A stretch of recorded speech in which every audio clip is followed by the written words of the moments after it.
How you doing, District 26? Welcome to the podcast. Today we have Melanie Saliba. Melanie works on the business insurance team for a Fortune 100 company. She's been in Toastmasters a little over a year, and she's currently serving as the VP of membership for our club. Today, Melanie and I are going to talk a little bit about her favorite role, the timer role. Thanks for joining us today, Melanie. Thank you, Ben. I appreciate it. Yes, I am here to talk about the timer role because it is one of my favorite roles. I feel like it's one of the more straightforward roles, which I like. Time is time, you time it and move on, but it's can be very impactful. And I will say the first time that I started the timer role and signed up, I was super nervous. I was hyper focused on getting it right, timing perfectly. I was so much so that I couldn't focus on what people were saying. It was hard for me to listen. I felt like a giant clock, which wasn't what I was hoping for.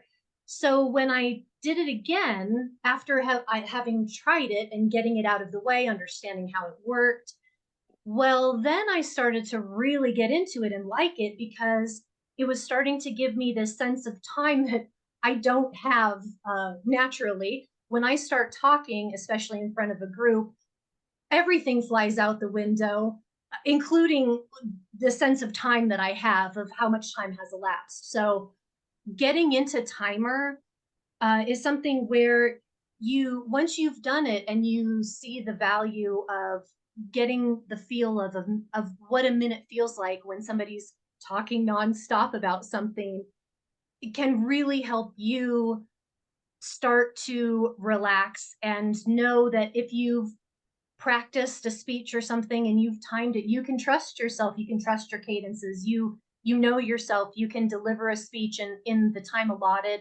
and not worry about running over or saying it too fast and running out of things to say and having people stare at you, that kind of thing. So it really gave me a bunch of benefits that I was not even looking for when I signed up, to just make sure that everybody was hitting their marks. That's a really interesting thing about roles in Toastmasters. I mean, to a degree, it's everything new. Any new thing we step into, there's a certain amount of nervousness, and sometimes it can be, all out panic, particularly when you're in front of other people live doing it. There can be a sense of panic there, but a worry about getting it right, making sure you do it the right way, and everything else can go out the window.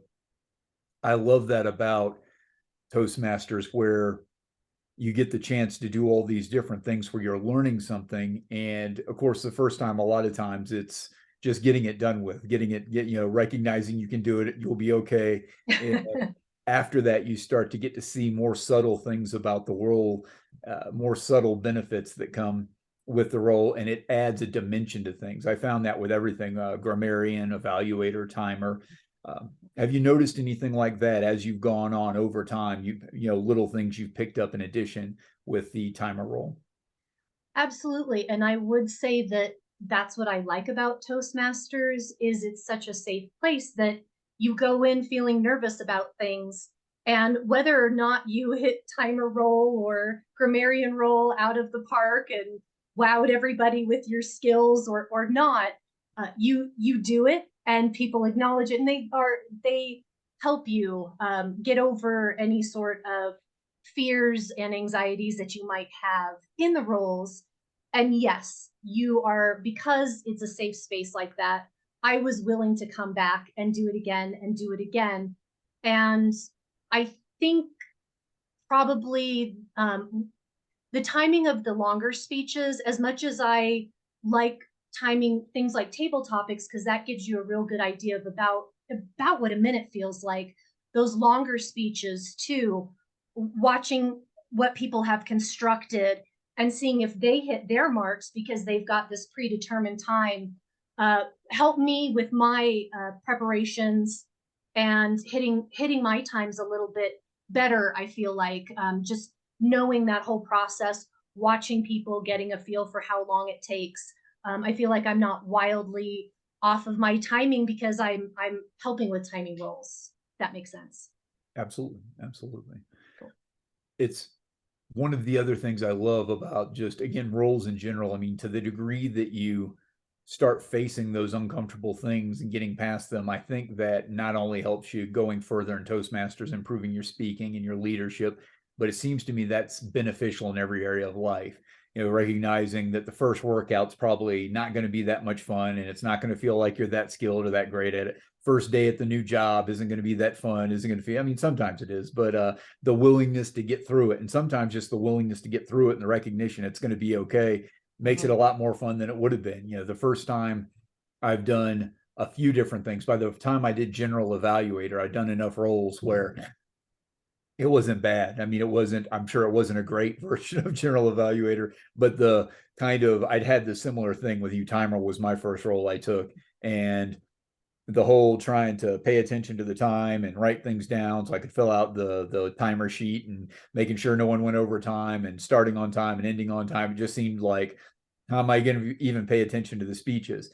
But after a couple of times, that got easy. And the same thing with grammarian and other things. And it gets to where I can now kind of pick up on things even when I'm doing multiple other things. I've got Mhm. mentees now, and I like to, when I can, if I see a mentee speak, even if I'm not the evaluator or general evaluator, if I see them do anything particularly well or anything that I know they're working on, they want to get better at, any of those things I notice, I like to jot those down and able to do that much more effectively now because I've taken on all the different roles in the club and gotten through the discomfort of doing it at first and then starting to appreciate the skill and the different things you learn and the different things you can become aware of from just a little bit of practice.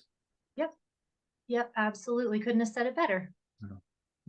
There's a, I don't know. So with the different roles you've taken on the club timer and any others, I noticed that a lot of people with Toastmasters, there's most folks it seems mostly speaking oriented the reason they get in. A few it seems leadership oriented, but it seems there's a lot of personal development benefits and other benefits across the board that happen in Toastmasters over time for most of the members that stick around anyway. Have you noticed that, and what's stood out the most for you? Mm. Honestly, for the first thing that jumps out at me is the willingness to take on new projects. Mm, Uh, I've become busier in my work life due to Toastmasters because I am not so scared to say, yeah, I'll do that. And as you say that more and more, people are like, oh, well, that's somebody who can do things. And so you get more and more requests. So I'm learning more in my job that I would have probably not had the same opportunities had I not started Toastmasters because I wouldn't have been wanting to put myself out there. And part of the stretching of Toastmasters has really carried over into my work life that I just didn't expect to see that benefit because it's not really speaking related. mm, It's a more of a tangential relationship, but it's still there. It's like exercising a muscle. If you do things that you're feeling a little bit nervous about and then you show yourself you can do them and sometimes even do them well, you gain that confidence to do it again, and not only that, but not be nervous when people approach you with new things. You have, I feel, a little bit more uh, of a real grasp on your skills and whether or not you can actually be a benefit, or if it's, if it's not a good fit, fair enough. But just putting myself out there has really kind of changed the look of my days lately. mm. It's interesting when you find an opportunity that leads you to more and greater opportunities. That's a very cool thing. I've seen a lot of people have expressed something to that effect with Mhm. their experience in Toastmasters. And I love that developing a little bit of courage in one area can sometimes gradually lead to a lot of courage across the board in your life. Yeah. And taking on, I mean, part of it might just be the fear of speaking. Fear of speaking is one of the top fears for people. Some people fear public speaking more than death, or at least I've seen people report that in polls. but that might be why, like how serious a fear it is when you face that one, all the other ones seem minor in comparison. But I've noticed that with just things like working out, when I get a consistent workout in place, even though technically it's taking up more of my day and you'd think more of my energy, it kind of frees me up to see like, oh, I can do this. And yeah, maybe it's not going to be great every time, but I can stick with it even if it's not great every time. And you stick with that, and then it's like all the additional opportunities start to open up, all the other things you could do, and you might have to pick and choose. There's only so much time, but having the choice is a very nice thing. And Hmm. I like that a lot about peak articulators, about Toastmasters. Absolutely. When I've noticed with timing, or with the timer roll, it's an awareness of time. It brings you more awareness of time, specifically with speaking, but in general, I note the appreciation of time. It takes patience, but to develop virtually anything takes patience, anything of value anyway, right? But you start to see time in a different way. And it seems to me the focus on time, when it's done with patience and with consistency, gives you back time. It frees up time. It enables you to make time for things like vacations, but also hobbies, pastimes, or any rest time or downtime or time doing something other than this thing to pay this bill or for this person, all the things that seem required. I guess the less urgent matters. Have you noticed that? Has there been a freeing up of your time where you've gotten to kind of give yourself some time back? And if so, what do you like to do with that time? That's a really great question. I don't know that I've ever thought about the timer role and the skills I've gained getting a feel for time spilling over into my daily life, but it does. It has to, you know what I mean? Like if you aren't aware of something and then you become aware of it, it's it's certainly something that I see probably most in my ability to slow down a little bit. I'm very much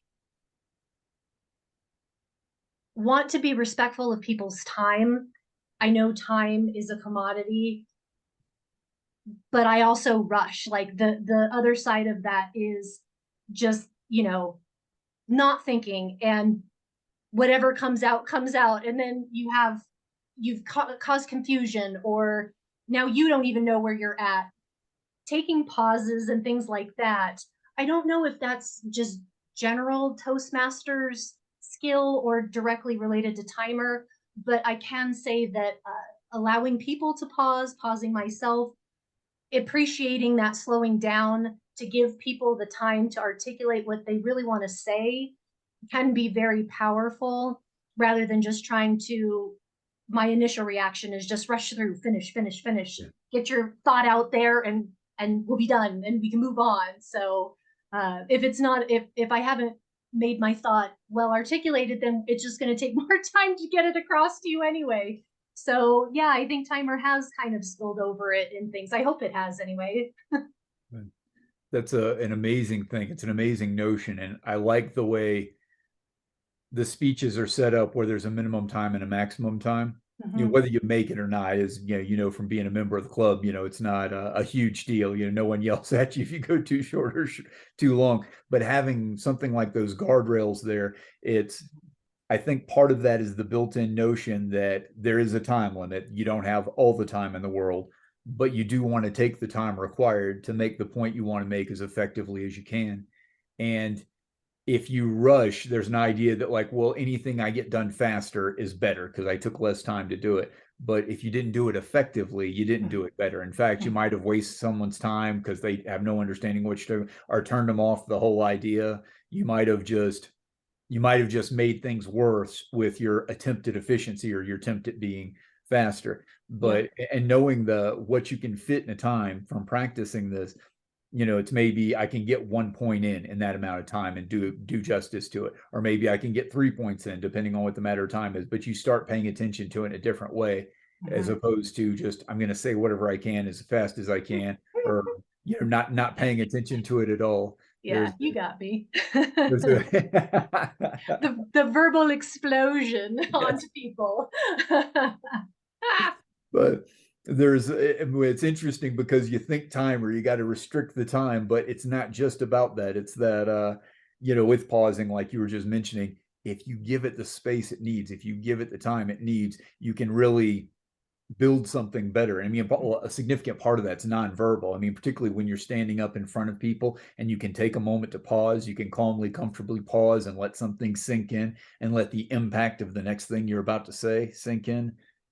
That's profoundly powerful. I mean, just being in that situation, I mean, it's a cool feeling for me to just be in front of people and have that moment where we're quiet and we're looking at each other and we're holding that moment and then, deliver the rest of the message or letting whatever was just said sink in. Mhm. It's a very powerful thing, and there's a lot of different ways to look at time, and I think the timer role is definitely an assistance in that. Mhm. I totally agree. Well, is there anything else you wanted to mention to us about your the times you've done the timer role or anything else in your Toastmasters experience?